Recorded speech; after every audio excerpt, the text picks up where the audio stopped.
नमस्कार, मैं हूँ आपके साथ कंचन मिश्रा। अपडेट मीडिया 24x7 में आप सभी का स्वागत है। अपडेट मीडिया 24x7 के समस्त परिवार की ओर से आप सभी को गणतंत्र दिवस की बहुत बहुत शुभकामनाएं।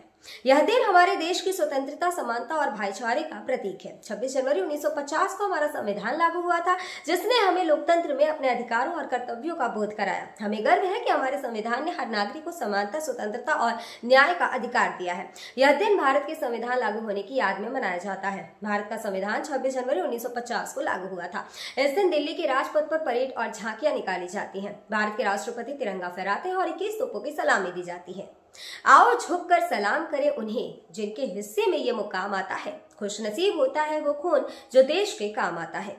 ना पूछो जमाने से कि क्या हमारी कहानी है, हमारी पहचान तो बस इतनी है कि हम सब हिंदुस्तानी हैं। ना जियो धर्म के नाम पर, ना मरो धर्म के नाम पर, इंसानियत ही है धर्म वतन का, बस जियो वतन के नाम पर। एक बार फिर से आप सभी को अपडेट मीडिया 24x7 के समस्त परिवार की ओर से गणतंत्र दिवस की बहुत। भारत का गणतंत्र दिवस 26 जनवरी को क्यों मनाया जाता है? जैसा कि आप जानते हैं कि गणतंत्र दिवस हमारा राष्ट्रीय पर्व है जो 26 जनवरी को मनाया जाता है। हर साल गणतंत्र दिवस के दिन भव्य परेड का योजना बनाया जाता है जो इंडिया गेट से राष्ट्रपति भवन तक होता है। इस परेड के दौरान थल सेना, वायुसेना और नौसेना के जवान शामिल होते हैं। इस परेड के दौरान तीन सेनाओं के प्रमुख राष्ट्रपति को सलामी देते हैं। यही नहीं, इस दिन तीन सेनाएं आधुनिक हथियारों का प्रदर्शन भी करती हैं जो राष्ट्रीय शक्ति का प्रतीक है। लेकिन आप जानते हैं कि गणतंत्र दिवस 26 जनवरी को ही क्यों मनाया जाता है? दरअसल 1950 ईस्वी में मुझे भारत सरकार अधिनियम को हटाकर भारत का संविधान लागू किया गया था।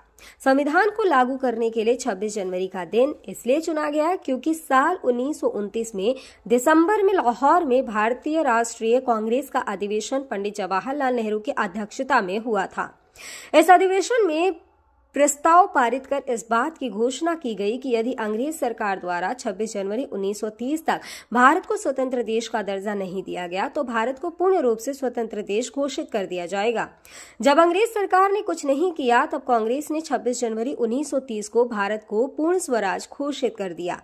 26 जनवरी 1950 के दिन सुबह 10:18 पर भारत एक गणतंत्र बना। इसके 6 मिनट बाद 10:24 पे राजेंद्र प्रसाद ने भारत के पहले राष्ट्रपति के रूप में शपथ ली। इस दिन पहली बार बतौर राष्ट्रपति डॉक्टर राजेंद्र प्रसाद बग्घी पर बैठकर राष्ट्रपति भवन से निकले थे। इस दिन पहली बार भारतीय सैन्य बल की सलामी ली। पहली बार उन्हें गॉड ऑफ स्वामित्व दिया गया था। गणतंत्र दिवस के दिन भारत में राष्ट्रीय अवकाश भी घोषित किया जाता है। यह हमारे देश के लिए बेहद ही खास पर्व है। साथ ही यह हमारे लिए बेहद ही गर्व का विषय है कि हमारे राष्ट्र को एक गणराज्य के रूप में स्थापित हुए 76 वर्ष पूरे हो चुके हैं। देश की संप्रभुता और एकीकरण को दर्शाने वाला यह त्योहार हर भारतीय के मन में देशभक्ति की भावना का संचार करता है।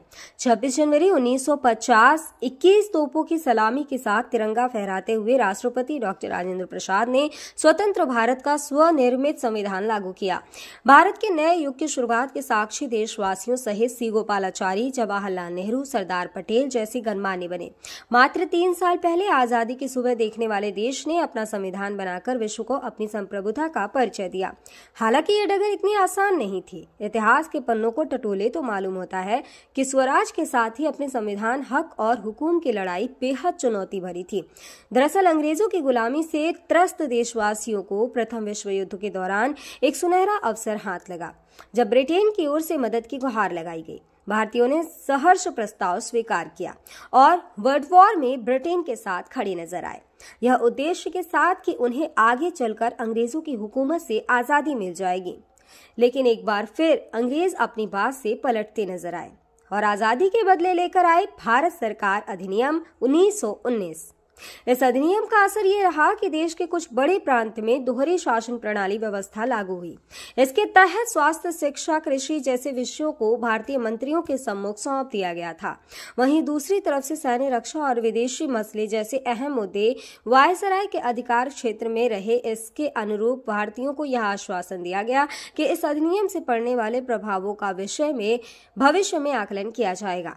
अंग्रेजों के इसी कदम ने जमीन तैयार की साइमन कमीशन की। जो साल 1928 में भारत की धरती पर दाखिल हुआ। साइमन कमीशन ने बड़े ही नाटकीय अंदाज में संवैधानिक सुधारों की समीक्षा कर अपनी रिपोर्ट तैयार की। लेकिन अब समय बदल गया है। अब देशवासी अंग्रेजों के बहकावे में नहीं आने वाले थे, क्योंकि स्वराज के साथ साथ अपने संविधान की मांग भी धीरे धीरे देशवासियों के मन में परवान चढ़ने लगी थी।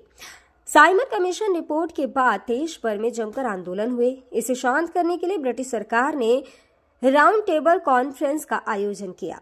हालांकि देश के सभी वर्ग के नेता इसमें शामिल नहीं थे, इसलिए ये एक असफल प्रयास सिद्ध हुआ। लेकिन जहां एक तरफ ब्रिटिश हुकूमत भारतीयों के इरादों को एक बार फिर भुलाने के जद्दोजहद में लगी थी, तो वहीं दूसरी तरफ देश के वीर सपूतों ने अपने संविधान का खाका तैयार भी कर लिया था। साल 1928 में मोतीलाल नेहरू सहित 8 कांग्रेस नेताओं ने एक संविधान का मसूदा तैयार किया, जिसकी नींव 1921 में भारतीय राष्ट्रीय कांग्रेस के कराची अधिवेशन में तय की गई थी। इस तरह स्वतंत्र भारत के संविधान की रूपरेखा सजने लगी थी।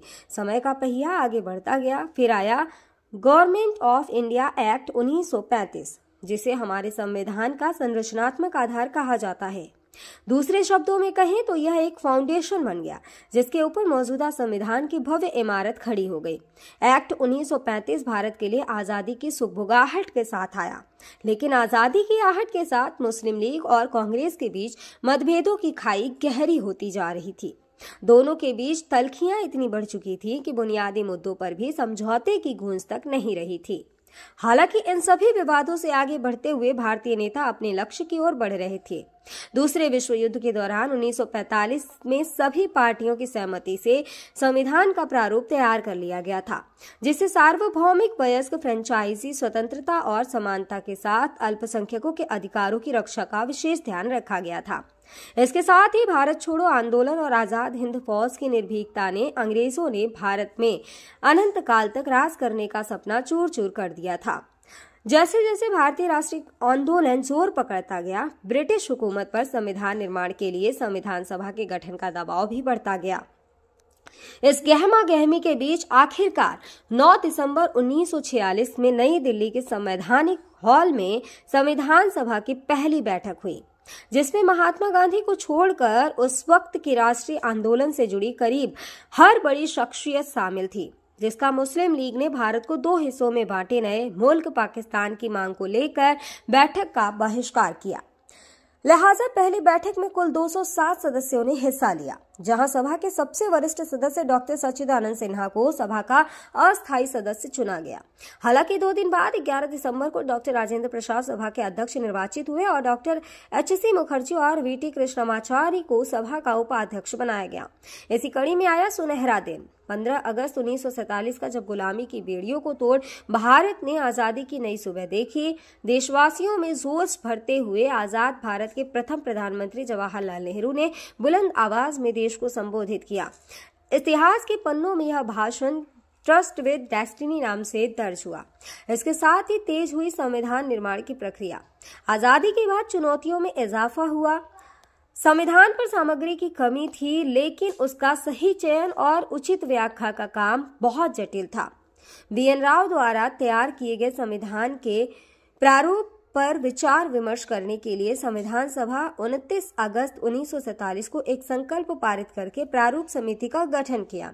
इसके अध्यक्ष के रूप में डॉक्टर भीमराव अंबेडकर को चुना गया।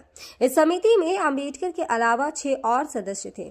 संविधान निर्माण के दौरान कई अहम फैसले लिए गए, जिसके राष्ट्रमंडल के समूह में भारत की सदस्यता, राष्ट्रध्वज का चयन, साथ ही राष्ट्रगान और राष्ट्रनीति का चुनाव शामिल था। यहाँ दिलचस्प बात यह है कि संविधान में सबसे पहले नंबर पर आने वाली उद्देशिका सबसे अंत में पारित हुई।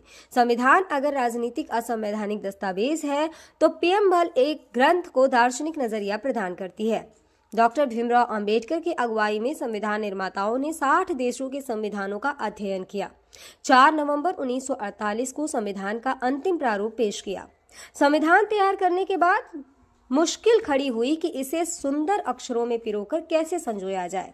इस उधेड़-बुन के बीच प्रेम बिहारी नारायण रायजादा का नाम सामने आया, जो कि अपने दौर के सबसे विख्यात कैलीग्राफर थे।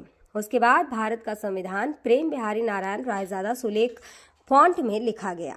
उसके प्रत्येक पृष्ठ को नंदलाल बोस के मार्गदर्शन में शांति निकेतन के कलाकारों द्वारा अलंकृत किया गया। इस तरह कुल 2 साल 11 महीने और 18 दिनों में विश्व के सबसे बड़े लोकतंत्र का स्वनिर्मित संविधान बनकर तैयार हुआ। आधिकारिक तौर पर 26 नवंबर 1949 को संविधान को पारित किया गया, जिस पर संविधान समिति के 15 महिलाओं सहित 284 सदस्यों ने हस्ताक्षर किए। वहीं संविधान लागू करने के लिए 26 नवंबर को चुना गया, क्योंकि 26 जनवरी 1930 को भारतीय कांग्रेस के लाहौर अधिवेशन में पूर्ण स्वराज का प्रस्ताव रखा गया था। इतिहास में इसे प्रथम स्वतंत्रता दिवस के रूप में भी जाना जाता है। यही कारण है संविधान लागू करने के लिए भारत के प्रथम स्वतंत्रता दिवस यानी 26 जनवरी को चुना गया। 26 जनवरी 1950 दिल्ली की सर्दी को देशभक्ति मात दे रही थी, जब राजगोपालाचारी ने अपने शब्दों में भारत को संप्रभु लोकतांत्रिक गणतंत्र घोषित किया। इसके बाद डॉक्टर राजेंद्र प्रसाद को भारत के पहले राष्ट्रपति की शपथ दिलाई गई। उसके बाद सार्वजनिक समारोह की शुरुआत हुई, जिसमें राष्ट्रपति डॉक्टर राजेंद्र प्रसाद और मुख्य अतिथि इंडोनेशिया के अध्यक्ष सुकर्नो हुए और मुख्य अतिथि इंडोनेशिया के अध्यक्ष सुकर्नो भी शामिल हुए। इसी तरह दिनांक 26 जनवरी 1950 इतिहास के पन्नों में स्वर्णिम अक्षरों में दर्ज हो गया। ग्राम रनाइच, नरेंद्रपुर, ब्लॉक पहासू, जनपद बुलंदशहर, प्रधान टोडी और प्रतिनिधियों से समस्त गांव वासियों, नगर वासियों और देशवासियों को गणतंत्र दिवस की बहुत बहुत शुभकामनाएं। और साथ ही भारत में एक और बीमारी ने दस्तक दे दी है। ये बीमारी है HMPV। चीन के बाद अब भारत में भी HMPV ने दस्तक दे दी है। भारत में HMPV के 2 केसेस मिले हैं, जिसके बाद लोगों के मन में डर और सवाल पैदा हो गए हैं। सवाल ये कि HMPV वायरस क्या है, HMPV वायरस के लक्षण क्या है, HMPV वायरस से कैसे करें बचाव, और क्या HMPV कोई नया वायरस है? अगर आपके मन में भी ये सवाल है तो यहाँ आपको हर सवाल के जवाब मिल जाएंगे। चीन में ह्यूमन मेटान्यूमो वायरस की वजह से वायरल बुखार श्वसन संक्रमण के बड़े मामले सामने आ रहे हैं। कर्नाटक में 2 मामले सामने आए हैं, जिनमें बेंगलुरु में भी 8 महीने की बच्ची में इस वायरस के संक्रमण का मामला सामने आया है। अब सवाल ये है कि आखिर HMPV क्या है? HMPV यानी ह्यूमन मेटान्यूमो वायरस एक श्वसन वायरस है जो फ्लू जैसे लक्षण पैदा करता है। अब निचले और ऊपरी श्वसन संक्रमण जैसे सर्दी का कारण बनता है। यह एक मौसमी बीमारी है जो आमतौर पर सर्दियों और शुरुआती वसंत में होती है, जो RSV यानी रेस्पिरेटरी सिंसिटियल वायरस और फ्लू के समान होते हैं। इससे बचाव के लिए HMPV आमतौर पर बच्चों में ही डिटेक्ट होता है। सभी फ्लू सैंपल में से 0.7 फीसद में HMPV होते हैं। इसके लक्षण है कि HMPV वायरस को ह्यूमन मेटान्यूमो वायरस या ह्यूमो वायरस कहते हैं, जिसके लक्षण काफी हद तक सामान्य सर्दी जुकाम के समान होते हैं। सामान्य मामलों में यह खांसी या गले में घरघराहट, नाक बहने या गले में खराश का कारण बनता है। छोटे बच्चों या बुजुर्गों में HMPV का संक्रमण गंभीर हो सकता है। कमजोर ह्यूमन सिस्टम वाले लोगों में भी ये वायरस गंभीर बीमारी का कारण बन सकता है। कहा जा रहा है कि इस वायरस से संक्रमित मरीजों में सांस लेने में दिक्कत और फ्लू जैसे लक्षण दिखाई दे रहे हैं। इसके इलाज के लिए जरूरी है कि इसमें सबसे जरूरी होता है कि अगर आपको HMPV के होने का संदेह होता है या इस तरह के कोई लक्षण आपको नजर आते हैं तो बिना डॉक्टर के सलाह के कोई भी एंटीवायरल दवाओं का इस्तेमाल ना करें। सांस की बीमारी से जुड़े एक्सपर्ट ने लोगों को मानव मेटान्यूमो वायरस से लड़ने के लिए एंटीवायरल दवाओं का आंख बंद कर उपयोग न करने की सलाह दी है। ऐसे में सावधानी बरतें और बिना डॉक्टर के सलाह के कोई भी दवा न लें। फिलहाल इसका कोई टीका अब तक नहीं है। इसके लक्षण जैसा हम पहले ही बता चुके हैं कि सर्दी जुकाम होते हैं। 2023 में England, Britain, Finland, Australia, Canada, America और चीन में HMPV का पता चला था।